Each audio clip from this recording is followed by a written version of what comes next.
Slants. Tom Brady retired? And he didn't thank me? What the hell?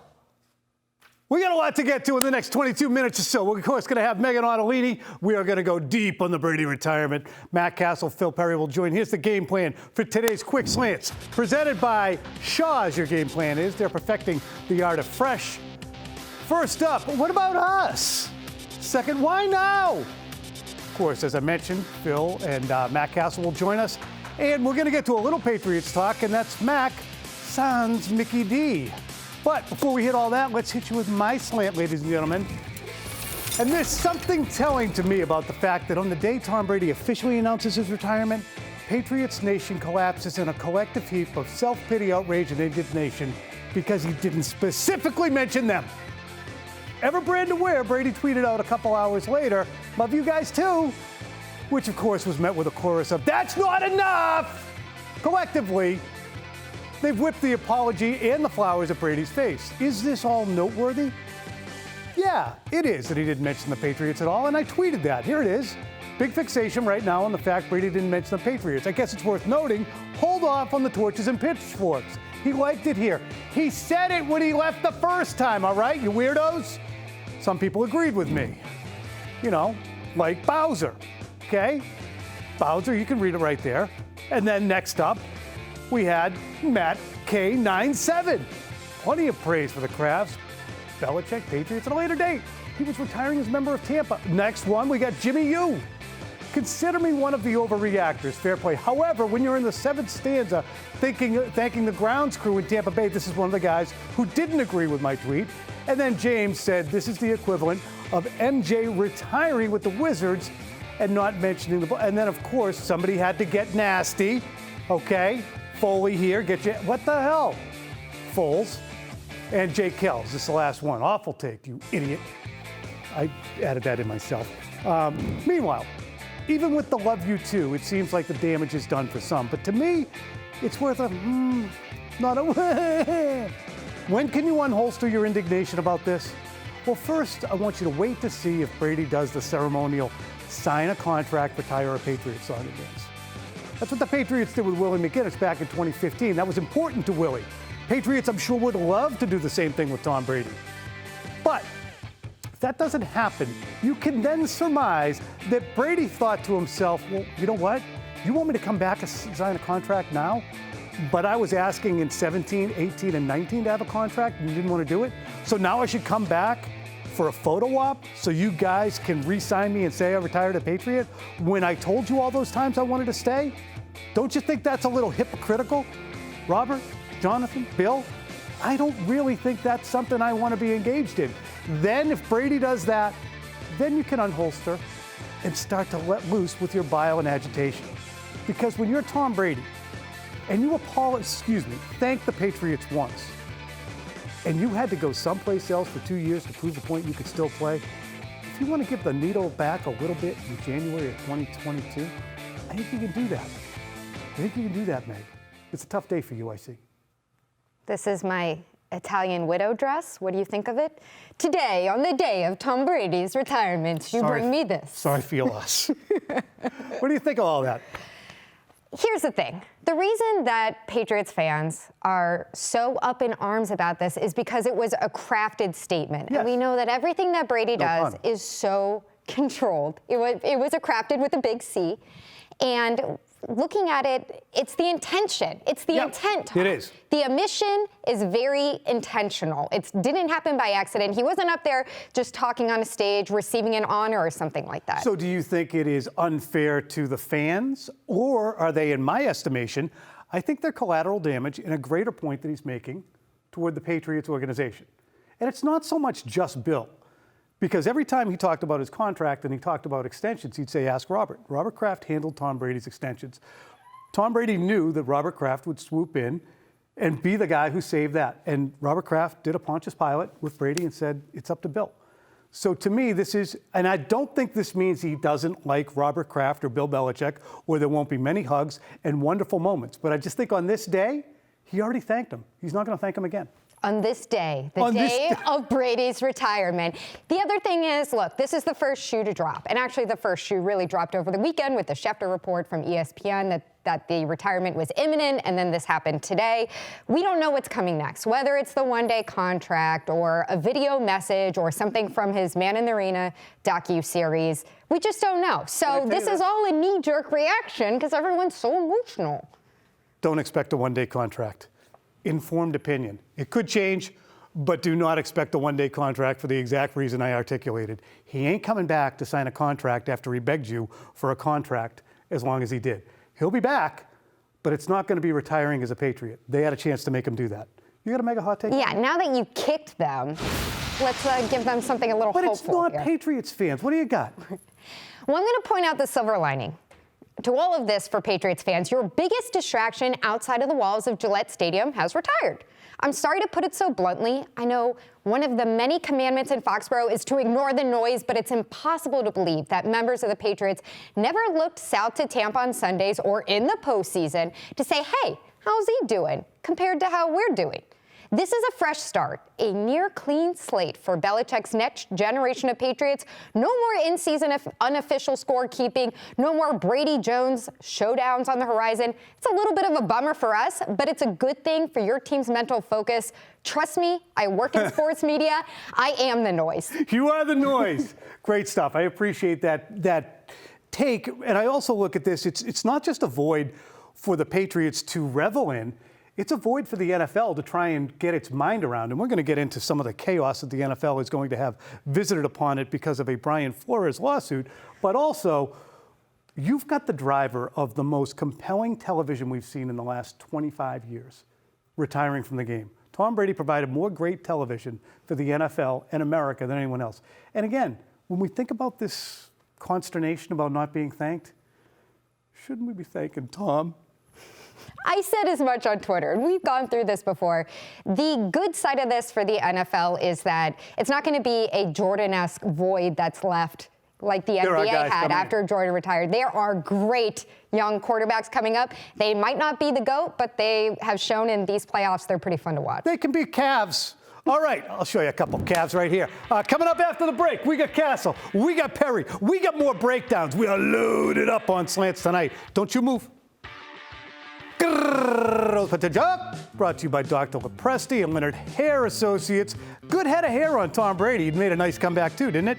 Notable career Brady records which will never be shattered. Career starts, looks like it's going to be safe. Career wins, probably safe. Career passing yards, career passing TDs. Maybe guys will make a run at that. What's really interesting, the postseason numbers. They are Ruthian. All right, ladies and gentlemen, we decided to haul in our guys. Phil Perry and Matt Cassel to talk and put into perspective the retirement of Tom Brady and get into the why of it. And, well, I don't know, just listen. Here they are. As advertised, the big guns are in here now. Matt, we haven't gotten your perspective on Brady's retirement, even though we did start early over the weekend. Yes. Why is he stepping away? He's still got the goods. He's still got the goods. You know, as a fan, you don't want to ever see him walk away, especially when he led the league in passing this year and touchdowns. Ultimately, though, we knew it was going to come to an end at some point, and it's probably something to do with family and being there and being present. And also, it's hard to motivate yourself. Look, it's hard to motivate yourself later in your career, let alone going back the grind of the season and everything that takes place. And at 40, he's turning 45 in August. Mm-hmm. I mean, there was going to be a point where he's finally said it's time. And I think that it's just finally time. Now it's sad as a football fan, but at the end of the day, I respect his decision. And it is what it is, you know? Phil, did he beat Father Time? Oh, there's no question. And for Matt to sit here and say, you know, it's really hard to motivate yourself later in your career. He motivated himself for about 10 years past what is considered later in your career for, 99% of athletes everywhere. So it's unbelievable everything he's been able to accomplish. He, of course, beat Father Time. His career will never be approached, in my opinion, by anyone. And it's because of all the work and the motivation, Tom, that he had for so long and the work that he did leading up to Sundays. We saw those postseason records that he set individually, the passing records in the full screen right before we began. It's so staggering. It's truly Ruthian in the level that he's done and exceeded what, as you pointed out, Phil, will never be approached. It's like Cy Young's 511 career wins or whatever it is. I have a theory about this that kind of germinated. Tom Brady doesn't have a chip anymore. Shoulders are chip free. Chip free. Matt, think about that. This is the first time he's ever been chip free.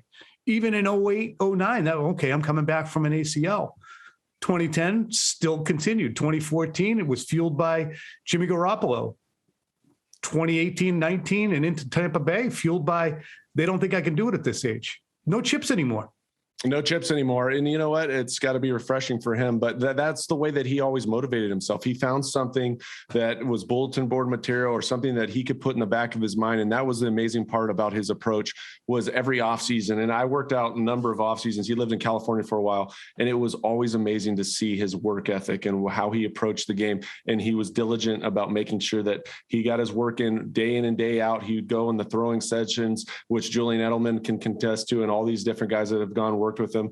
Those throwing sessions were so detail oriented, 2 hours long. It was formulated in a certain pattern of how he wanted to get better and what he wanted to do. It was all mechanically based. And so it's just amazing to see that he was able to do that year in, year out, because I've seen so many guys over the year, even including myself, that sometimes, you know, you get comfortable or you take it for granted and you maybe life catches up with you and you're not able to put in the same time that you did early in your career. But it was never the case for him. He loved football so much, to such a degree. And it was, I always say this, he never wanted to be great. It was always about being the greatest. And he took that approach every single time he was preparing for football, as it went into season, off season, all that stuff. And he elevated the play around him for everybody. And everybody that was there and got to see it was always in awe about how he set such a standard for everybody, and everybody had to rise to what he was presenting to the group. And Tom, when you are chip free, it's easy for everything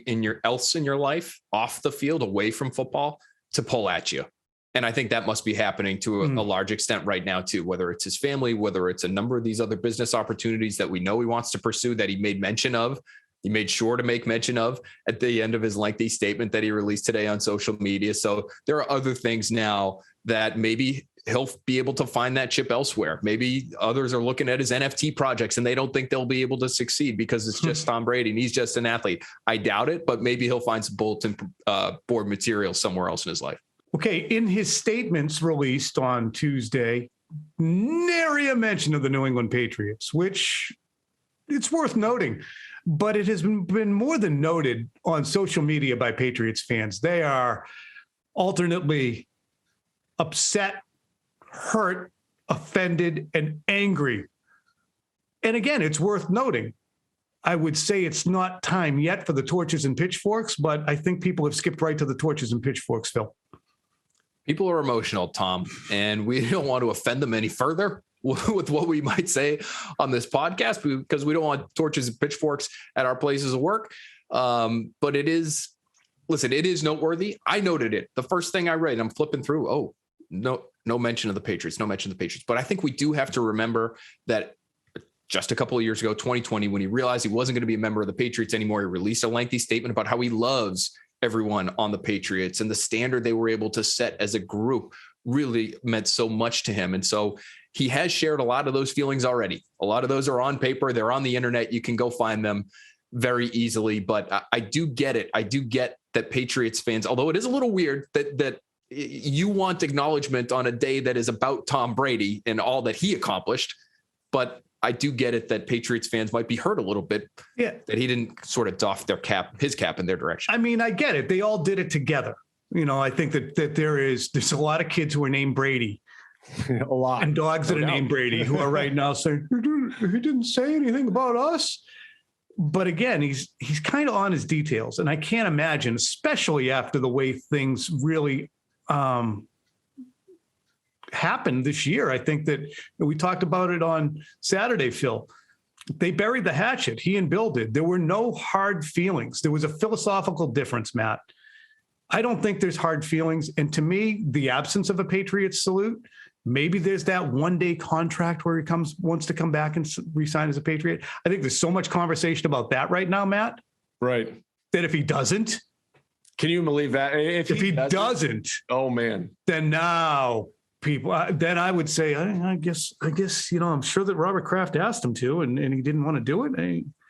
That would hint at something, because he was pissed when he left, and he did think it could have been prevented by ownership, and he did want Bill to stick around, and he wanted Robert Kraft to intervene. If he says no thanks on that, which I could kind of maybe even see now that I think about it. Wait. You want me to be a Patriot now, but you didn't want me to be a Patriot in 2020? That could be interesting. That would be really interesting to me, especially because 20 years of his career, right? His legacy is always going to be forever embedded as a New England Patriots. And that's just the fact of the matter. And so for him to leave it out of statement, yes, maybe, I can understand why a lot of fans are questioning that. But at the end of the day, if he doesn't come back and retire a Patriot, that would be mind blowing to me. And we'd have to get really to the insight of why he wasn't going to retire as a Patriot. Because, and I think it would go right to that, Phil, wouldn't you? That it would be, whoa. You didn't want to sign me to a contract. How much can you give me? $25 million for this contract? You're going to get exactly. Yeah. And I could also see him looking at it and saying, really, do we have to do this? This is such a dog and pony show type. Maybe he'll end up doing it, but I could certainly see him reacting that way too. I think we've hit a lot here today, guys. So we're going to put a bow on this, because there's writing to be done. There's phone calls that we have to get on, and we love you very much, fellas. Thanks for hustling and getting on. Thank you. It's always a pleasure to get the group back together. Isn't that nice? We're a nice group.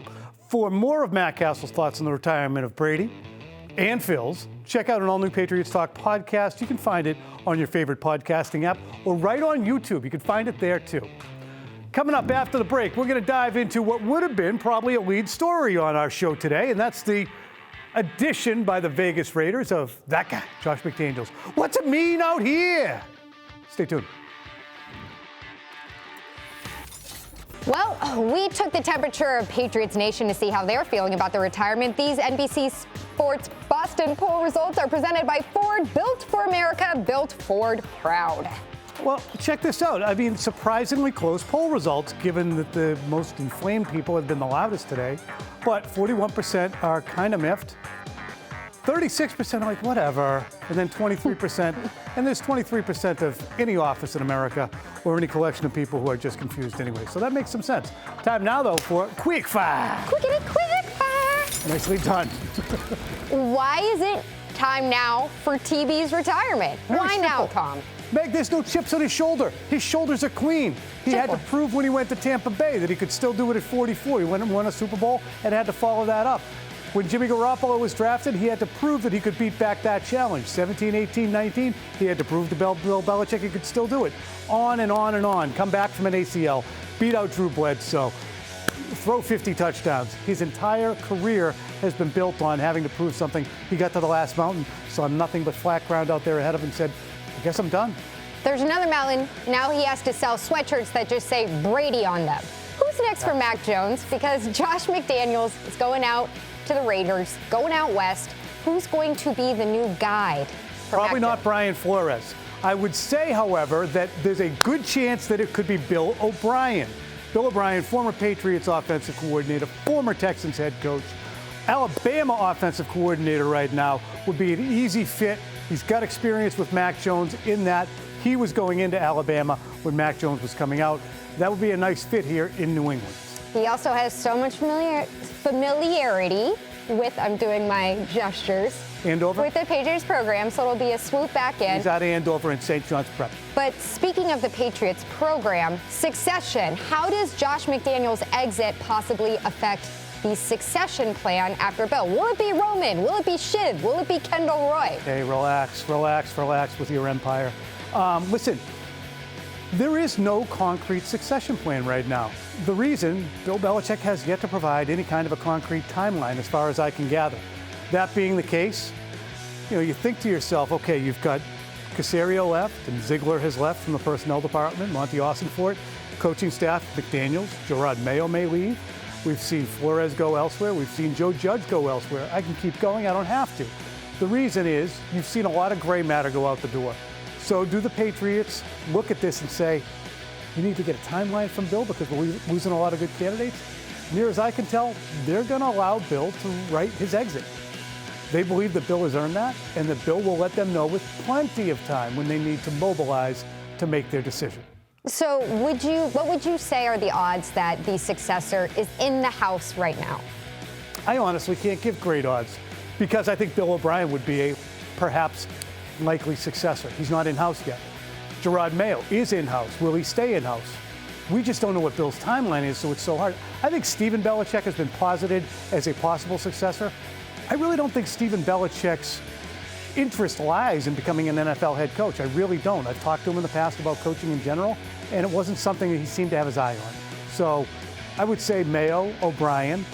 You know, the Flores thing, I would have seen him as a candidate, but certainly this, which is what we're about to get to, he's filing suit, and the Patriots, or at least Bill Belichick, is involved, and he's filing suit against the NFL. This is a huge story that dropped just after another huge story today. Brian Flores is bringing a suit against the NFL, alleging racist hiring practices with head coaches across the league.